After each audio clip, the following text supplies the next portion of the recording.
எழுதி பார்த்துட்டு இருக்கேன். அது இருக்கட்டும், நேத்து கிளவி என்னடா பண்ண? உன் பையன் இடுப்பெலும்பு உடச்சு போட்டான்னு படுத்த படிக்கா கிடக்கா? அது ஒண்ணும் இல்லப்பா, கிளவிய வச்சு ஒரு ட்ரெண்டிங் ரீல் ஒண்ணு பண்ணேன், அதான் இப்படி ஆயிடுச்சு. ட்ரெண்டிங் ரீல்ஸா? அப்படி என்னடா ரீல்ஸ் பண்ண?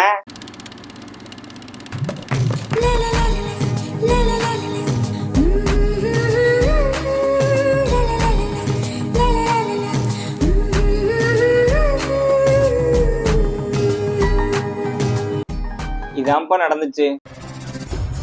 முறைக்காதப்பா, இன்னொரு ட்ரெண்டிங் ரீல் இருக்கு, அது நீ பண்ணாதான்ப்பா கரெக்டா இருக்கும். பண்றியா?